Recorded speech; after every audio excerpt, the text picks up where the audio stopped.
Hola, hoy les voy a enseñar a cómo silenciar el sonido de los mensajes en WhatsApp, o sea, el sonido que se emite cuando recibes o envías mensajes.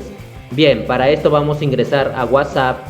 Una vez en WhatsApp, vamos a ir a la esquina superior derecha y damos clic en esos tres puntitos. Ahora damos clic en Ajustes. Ahora damos clic en Notificaciones.